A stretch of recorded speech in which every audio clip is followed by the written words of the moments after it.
শুরু করছি আজকের স্টেডিয়াম বুলেটিন। ভাষ্যতে রয়েছে আপনাদের সঙ্গে stadium bulletin, co presented by Jack olive oil. আর গোটা বিশ্বে এই মুহূর্তে ফুটবল ম্যানিয়া, আর স্টেডিয়াম বুলেটিনেও আমাদের প্রত্যেক দিনের শুরুতে ফুটবল ম্যানিয়া অর্থাৎ ফুটবল নিয়ে কিন্তু এপিসোড থাকে। ফুটবল একটা খেলা, কিন্তু তার সাথে আবেগ জড়িয়ে রয়েছে গোটা বিশ্বের, আর সেই আবেগের নাম বোধহয় ব্রাজিল। কারণ যে ব্রাজিলকে আমরা চিরচেনা ছন্দে দেখেছি, গতকাল মরক্কোর মুখোমুখি হয়ে সেই ব্রাজিলকে বোধহয় আমরা দেখতে পেলাম না। ম্যাচটা ড্র হয়ে গিয়েছে, কিন্তু যে ব্রাজিলকে আমরা এক্সপেক্ট করে এসেছি, যে কিংবদন্তিরা ব্রাজিলে ছিলেন, সেটা বোধহয় আমরা দেখতে পাইনি। এবং গ্যালারিতে সাম্বা নাচ ছিল। এতদিন ধরে এতগুলো ম্যাচে, যেখানে 5 বারের বিশ্ব চ্যাম্পিয়ন, যেখানে ড্রিবলিংয়ের ছন্দে তারা মোহিত করে রাখে গোটা বিশ্বকে, এই সব কিছু কাল যেন ফিকে লাগছিল নিউ ইয়র্ক নিউ জার্সি স্টেডিয়ামে। আর আজকে এই বিষয় নিয়ে শুরুতে কথা বলবো। আমার সঙ্গে রয়েছেন কলকাতা টিভির assistant sports editor Joyjyoti Ghosh. Joyjyoti, স্বাগত আজকের আলোচনায়। ফুটবল ম্যানিয়া তো চলছে, আর আমাদের স্টেডিয়াম বুলেটিনেও কিন্তু শুরুতে একদম ফুটবল ফ্লেভার রয়েছে, কারণ দর্শকরা আমার জার্সি দেখেই বুঝতে পারছেন ব্রাজিলের ফ্যান। তবে ব্রাজিলের ফ্যান হিসেবে বোধহয় আজকে মন খারাপ, কারণ প্রথম ম্যাচটা ব্রাজিল মরক্কোর কাছে আটকে গেল। ম্যাচটা ড্র হলো ভিনিসিয়াস জুনিয়রের একটা গোলে, পরে ম্যাচটা সমতা ফিরল। কিন্তু প্রথম থেকে জয়জ্যোতি, কেমন পারফরমেন্স, একদম দিশেহারা দেখাচ্ছিল দলটাকে। দেখো, প্রথম কথা বলি যে প্রথম ম্যাচ বিশ্বকাপের ব্রাজিলের, তো সেক্ষেত্রে একটু মানে খারাপ পারফরমেন্সের জন্য চুলচেরা বিশ্লেষণ সেটা করা বোধহয় ঠিক হবে না। এবং সেটা কিন্তু অনেকেই মনে করছেন, সেটা শুধু আমার কথা নয়, সেটা অন্যান্য ফুটবল এক্সপার্টদের সঙ্গে আমি কথা বলছি, প্রাক্তন ফুটবলারদের সঙ্গে কথা বলছি, তারাও কিন্তু একই সুরে কথা বলছেন। কাদের সঙ্গে কথা বলেছি তাদের ব্যাপারে আমি পরে আসছি।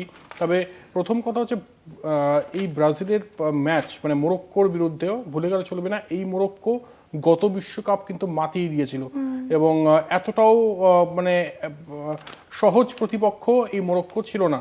তবে ব্রাজিলের খেলা নিয়ে বলবো যে প্রথম 20-25 মিনিট একদম দিশেহারা, রক্ষণ বলে কিছু বস্তু যে রয়েছে সেটা বুঝতেই পারছিলাম না। কোচ আনসেলোত্তি তিনিও নিজে বলেন যে ঘাবড়ে গিয়েছে ফুটবলাররা প্রথম ম্যাচ খেলতে নেমে। তবে ব্রাজিলের কোচ এটা বলছেন, আর এটা আমাদের মেনে নিতে হচ্ছে, এটা ভাবতেও কেমন লাগছে, মানে যে দেশে এরকম ফুটবল ঐতিহ্য, সেই দেশের কোচ বিশ্বকাপ ফুটবল খেলতে এসে বলছেন, মানে বিশ্বকাপ ফুটবলের মঞ্চে দাঁড়িয়ে বলছেন যে প্রথমে ঘাবড়ে গিয়েছিল ব্রাজিলের ফুটবলাররা। এটা আমি জানি না ব্রাজিলের পূর্বসূরি যারা রয়েছে তারা কীভাবে নেবে এই তার ব্যাখ্যাটা। তবে সহজ কথায় আসি, সেটা হচ্ছে যে ব্রাজিল প্রথম হাফ তুমি যদি দেখো একেবারেই সেই ছন্দে ছিল না। তবে ভালো বিষয় এটাই যে প্রথমে আমরা দেখি মোরক্কো গোল করে, তারপরে দারুণভাবে কিন্তু কামব্যাক করে ব্রাজিল। এবং ভিনিসিয়াস এই প্লেয়ারকে নিয়ে বারবার আলোচনা হয়। ক্লাব ফুটবল বরাবরই মাথিয়ে দিতেন এই ভিনিসিয়াস, এবং এখনও দেন। এই ভিনিসিয়াসের একটা দুর্ধর্ষ গোল আমরা দেখেছি এবারের মানে এই ব্রাজিল মোরক্কো ম্যাচে। এবং দ্বিতীয় যে পর্যায়টা খেলা হয়, সেকেন্ড হাফে যে খেলা হয়, সেখানে কিন্তু ব্রাজিল অনেকটাই মানে ছন্দ ফিরে পায়।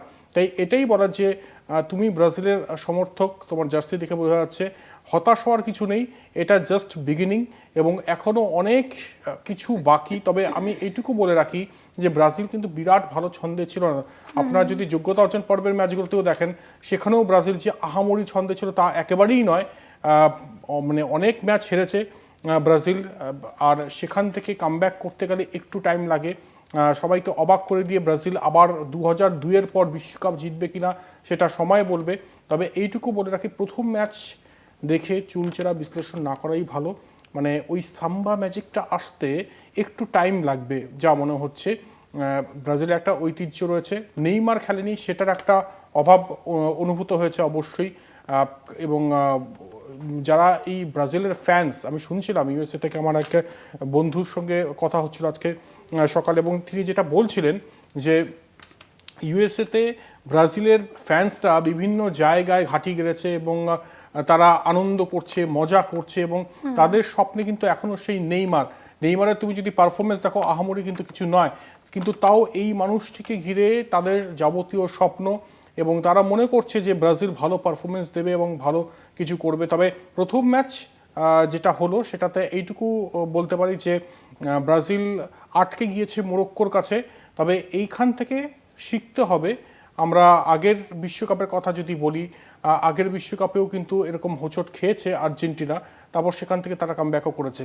তাই ওটাই বলবো যে এই একটা ড্র বা জিততে না পারা বা বড় ব্যবধানে জিততে না পারা, এখান থেকে কামব্যাক করতে হবে। এবং বড় টিম ব্রাজিল, তারা জানে কীভাবে কামব্যাক করতে হয়। তাই সাম্বা ঝড় দেখা যাবে, একটু অপেক্ষা করুন। রাত জাগছেন, আমরা জানি, আমরা প্রত্যেকে রাত জাগছি। তবে ব্রাজিলের যে খেলাটার জন্য আপনারা রাত জাগছেন, সেই খেলাটা এখনও বাকি রয়েছে। গতকালের রাতে, ভোর রাতে যারা জেগেছেন, তারা সেই রাতটা এখনো পর্যন্ত, মানে সেই কাঙ্ক্ষিত ম্যাচটা সেটা এখনও দেখতে পারেননি। তবে ডিফেন্স যদি ঠিক করে নেয় ব্রাজিল, এবং বাকি অন্যান্য যে সব ক্ষেত্রগুলো রয়েছে, মিডফিল্ড এবং অ্যাটাক অনেকটাই ভিনিসিয়াস নির্ভর হচ্ছে। তো আরেকটু যদি টিম গেম খেলে, তাহলে কিন্তু ব্রাজিল ছন্দে চলে আসবে একবার। এবং আমরা দেখলাম যে শেষে ভেনিসিয়াসের সেই ম্যাজিক গোলের জন্যই কিন্তু কিছুটা হলেও ব্রাজিল ঘুরে দাঁড়ালো। অবশ্যই ব্রাজিল যেভাবে তার জাদুতে গোটা বিশ্বকে, ফুটবল প্রেমীদের মোহিত করে রেখেছে, আগামী ম্যাচগুলো এভাবে তারা জাদু সৃষ্টি করবে, কাব্য সৃষ্টি করবে। যে হলুদ জার্সিতে 5 বারের বিশ্ব চ্যাম্পিয়নের শিরোপা রয়েছে। অবশ্যই একটা বিরতির পর ফিরছি, আলোচনায় সঙ্গে থাকুন। ফিরে এলাম বিরতির পর। 2022 কাতার বিশ্বকাপে আমরা দেখেছিলাম পর্তুগালের কাছে, পর্তুগালকে হারিয়ে মরক্কো সেমিফাইনালে যায়। অবশ্যই তুমি যেটা বলছিলে এর আগে, যে মরক্কোকেও কিন্তু হালকাভাবে নিলে চলে না। সেই জায়গা থেকে ব্রাজিলের এই খেলা, অর্থাৎ গতকাল ব্রাজিল যেভাবে খেললো, যে খেলাটা খেললো, একেবারে শুরুর দিকটা যদি দেখো, পুরো দিশাহীন লাগছিল, ছন্দহীন লাগছিল। তবে এর আগের প্রস্তুতি ম্যাচেও তাদের পারফরমেন্স সেভাবে ভালো ছিল না। তবে কোন কোন জায়গায় খামতি থেকে গেল গতকালের ম্যাচে? এরপরে গ্রুপ পর্বে আরও 2টো ম্যাচ রয়েছে। দেখো, খামতি তো রয়েছেই, ডিফেন্সে খামতি রয়েছে, সেখান থেকে রিপেয়ারিং করতেই হবে। এবং কোচ আনচেলত্তি, যিনি এত মানে বছর ধরে তিনি কোচিং করিয়ে যাচ্ছেন এবং এত নামকরা কোচ, 31টা ট্রফি, আমি যদি খুব ভুল না হই, তার তত্ত্বাবধানে বিভিন্ন ক্লাব জিতেছে। তো সেই কোচের আন্ডারে যখন একটা টিম থাকে, সেই কোচ নিশ্চয়ই জানে যে কোন জায়গাগুলো ল্যাকিং রয়েছে, কীভাবে রিপেয়ারিং করতে হবে।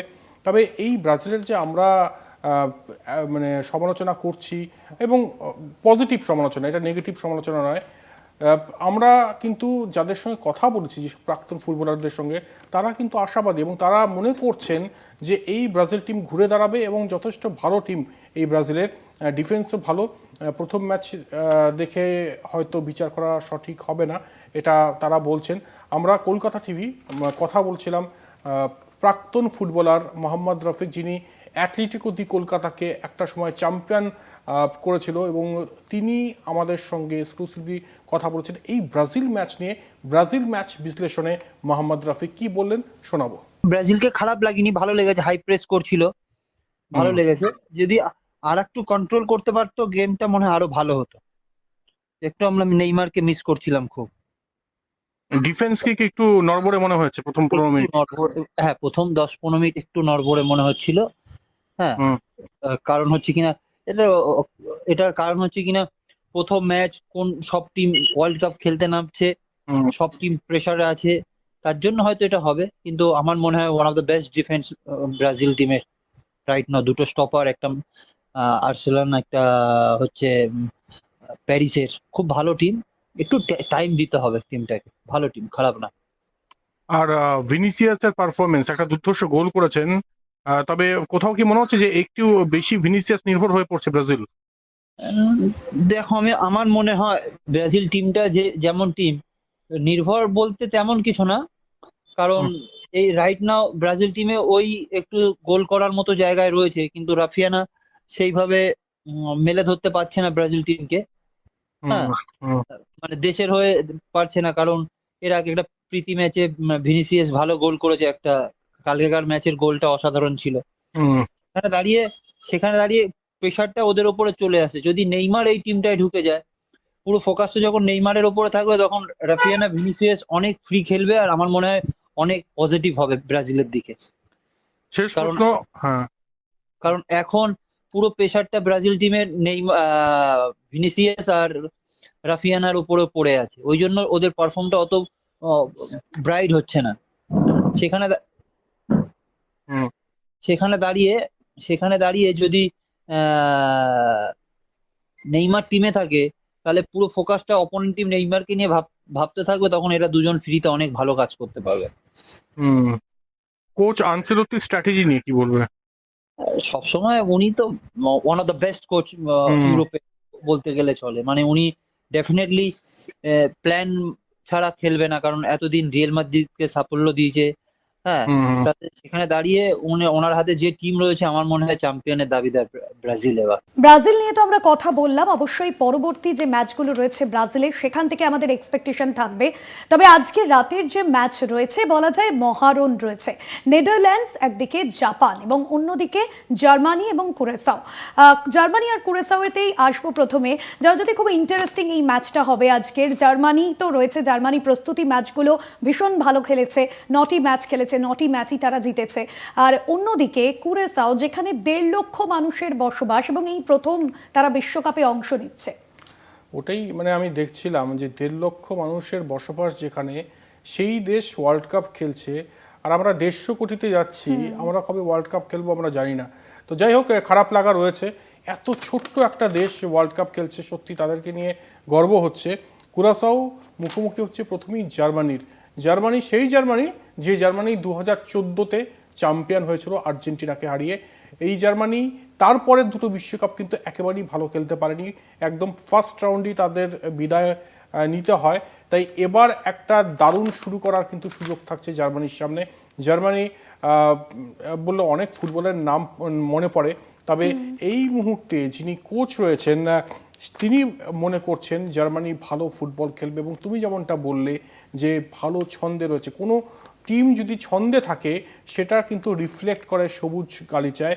তাই জুলিয়ানের এই টিম যে এই ম্যাচেও তাদের ডমিনেশন বজায় রাখবে সেটা একদম নিশ্চিত। 9টি ম্যাচ টানা জিতেছে এবং এই উইনিং স্ট্রিকটা চলতেই থাকবে। 9টি ম্যাচ যে দল জিতেছে সেই দল পরবর্তী ম্যাচগুলো জিততে চাইবে। কিন্তু এবার প্রশ্ন হচ্ছে, যে দেশের জনসংখ্যা 1.5 লক্ষ, সেই দেশ কি জায়ান্ট কিলার হয়ে উঠতে পারবে? আজকে ম্যাচ দেখার জন্য অনেকেই অধীর আগ্রহে বসে রয়েছে। কুরাসাও যে এবার একটা হিস্ট্রি স্থাপন করে ফেলেছে অলরেডি এই বিশ্বকাপে নিজেদের নাম নথিভুক্ত করে, তারা কি আরও কিছু মানে চমৎকার ঘটাবে? এই দিকে কিন্তু আমাদের লক্ষ্য থাকবে। তবে জার্মানি কুরাসাও ম্যাচে তুমি যদি বলো ফেভারিটকে, অবিসংবাদীভাবে জার্মানি, এটা নিয়ে কোনো প্রশ্নই নেই। 10 জন ফুটবল বিশেষজ্ঞকে তুমি যদি জিজ্ঞেস করো 10 জনই বলবে জার্মানি, কারণ জার্মানির একটা ঐতিহ্য রয়েছে এবং এই মুহূর্তে প্রেজেন্ট ফর্মও তুমি যদি দেখো তাহলে কিন্তু জার্মানির সঙ্গে রয়েছে। তাই জার্মানির সামনে সুযোগ এটাই যে গত দুবার মানে দুটো ওয়ার্ল্ড কাপে যেটা তারা পারেনি সেটা তারা এই ওয়ার্ল্ড কাপে করে দেখাক, এবং প্রথম ম্যাচটা যদি বড় ব্যবধানে জিতে শুরু করতে পারে তাহলে এর থেকে ভালো আর কিছুই হতে পারে না। একদমই, অর্থাৎ কুরাসাও নতুন বিশ্বকাপ খেলছে এবং অবশ্যই এত ছোট একটা দেশ, এত অল্প সংখ্যক জনসংখ্যা, সেটা একটা নতুন গর্ব তৈরি করবে। এবং তারপর যদি কোনো একটা নতুন কিছু হয়, তাদের স্বপ্ন জয় হয়, আজকে যদি জিতে যায় তারা, তাহলে তো একটা নতুন কাব্য রচনাই হবে। অবশ্যই এই বিষয় নিয়ে থাকবো, ফুটবলের আরও অন্যান্য ইম্পর্টেন্ট আপডেট দেব। একটা বিরতির পর ফিরছি, সঙ্গে থাকুন। ফিরে এলাম বিরতির পর। ওই যে শুরুতে আমরা বলছিলাম যে কোথাও গিয়ে ক্রিকেটের খবরে আলোচনা করব, কারণ ক্রিকেটেও তো ইন্টারেস্টিং অনেক বিষয় রয়েছে, কিন্তু সেই ফুটবলই থাকতে হচ্ছে, কারণ আরও একটা ম্যাচ আজকে রয়েছে। বলা যায় মধ্যরাতে মহারণ রয়েছে। একদিকে জাপান, সোনালী স্বপ্নের জাপান, এবং অন্যদিকে নেদারল্যান্ডস। কাকে ফেভারিট মনে করছো তুমি? দুর্ধর্ষ ম্যাচ হওয়ার দিকে এগোচ্ছে এই ম্যাচটা। আমি বলবো পার্টিকুলারলি নেদারল্যান্ডস, আমরা জানি কমলা বাহিনী কি করতে পারে, এবং নেদারল্যান্ডসের যদি আমি শক্তির বিচারে বলি তাহলে ডিফেন্স এবং মিডফিল্ড অত্যন্ত স্ট্রং, তবে ফরওয়ার্ড লাইন সেখানে কিন্তু অনেকটাই তারা দুর্বল যদি আমি বিচার করি। আর অপর দিকে তুমি যদি বলো জাপান কিন্তু তারাও কিন্তু একটা জয়ের ছন্দে রয়েছে। 6টা ম্যাচ টানা তারা জিতেছে বিশ্বকাপের আগে, এবং ব্রাজিলের মতো টিমকে তারা হারানোর ক্ষমতা রাখে, এর আগে হারিয়েছে। তাই এই জাপান অনেক কিছু অঘটন ঘটাতে পারে। এর আগের ওয়ার্ল্ড কাপটা তুমি মনে করে দেখো ভাস্বতী, গ্রুপ পর্যায়ে তারা কিন্তু টপ করেছিল, এবং আমি যদি খুব ভুল না হই সেই গ্রুপে স্পেন জার্মানির মতো শক্তিশালী দল ছিল। তাই এই জাপান যে অঘটন ঘটাতে পারে সেটা আমরা জানি। এবং হল্যান্ড নেদারল্যান্ডস শক্তিশালী টিম, নতুন করে বলার কিচ্ছু নেই, তারা তাদের গতিতে খেলবে, তবে ম্যাচ হাড্ডাহাড্ডি হবে এটুকু মনে হচ্ছে। একদমই তাই, এবং ম্যাচ তো হাড্ডাহাড্ডি হবে। আজকের রাতটা ভীষণভাবে গুরুত্বপূর্ণ, বেশ দুটো হাড্ডাহাড্ডি ম্যাচ রয়েছে, এই দিকেও আমাদের নজর থাকবে। তবে ফুটবল নিয়ে তো আমরা কথা বলছি, মনে তো ফুটবল প্রেম রয়েছে, তবে ক্রিকেটের কথাও বলতে হয়। ক্রিকেট নিয়ে আজকে আলোচনা করব, কারণ শুভমান গিল যেখানে গতকালের ম্যাচ খেলেছেন এবং এত দুর্দান্ত একটা তিনি ইনিংস খেলেছেন, সেটা অবশ্যই দেখার। কারণ আফগানিস্তান যে রান দিয়েছিল সেটাকে চেস করতে নেমে আমরা শুভমান গিলের একটা দুর্দান্ত ইনিংস তিনি খেলেছেন, অর্ধশতরান করেছেন। পাশাপাশি প্রথম যে ওডিআই আফগানিস্তানের বিরুদ্ধে ভারতের, সেখানে জয়। তবে কি কি থাকলো প্রাপ্তি, সেটাই জানবো জয়জ্যোতির থেকে। দেখো, একটা কথা বলি যে এই যে ম্যাচগুলো হচ্ছে এখন কিন্তু প্রত্যেকটা ম্যাচ 2027 দক্ষিণ আফ্রিকা ওয়ার্ল্ড কাপের জন্য ড্রেস রিহার্সাল, এটা বলতেই হবে। এবং দক্ষিণ আফ্রিকার জন্য প্রস্তুতি যেহেতু শুরু হয়ে গিয়েছে, তাই প্রত্যেকটা ম্যাচে আলাদা আলাদা করে কিন্তু বিশ্লেষণ আমাদের করতে হবে। শুভমান গিলের কথায় আসি, দুর্ধর্ষ ব্যাটিং করেছেন, ক্যাপ্টেন স্নক খেলেছেন, যেভাবে স্কোয়ার কাট, যেভাবে শর্ট আর্ম জ্যাব, যেভাবে অন ড্রাইভ অফ ড্রাইভ মেরেছেন, সত্যি তাকে অ্যাপ্রিসিয়েট করতে হবে। এবং শুভমান গিলের বাবা, তার কোচ, তারা কিন্তু ছিলেন কালকে। আসলে পাঞ্জাব থেকে ধর্মশালা খুব বেশি ডিস্টেন্স নয়, ধর্মশালায় এসে তারা তাদের ছেলের ব্যাটিং দেখেছেন। এবং কেএল রাহুলের কথা বলবো, কেএল রাহুল দুর্ধর্ষ শট খেলেছেন কিছু, যেভাবে আপনি স্ম্যাশ করেছেন। গৌতম গম্ভীরও কিন্তু চমকে গিয়েছেন, তার এক্সপ্রেশন দেখে একদম সেটা স্পষ্ট। তবে আমি একজনের কথা বলবো, তাকে দেখে আমি খুব ইমপ্রেসড, এবং তিনি যে গতিতে বল করেছেন, গুরনুর ব্রার। আমি একটু তার মানে গতিগুলো বলে দিচ্ছি। 147.3 কিলোমিটার প্রতি ঘন্টা, কখনো 146.9, কখনো 146.3, কখনো 147.3, কখনো 144.4, 144.9, 147, 148.2, 148.2 কিলোমিটার প্রতি ঘন্টা বোলিং করছেন।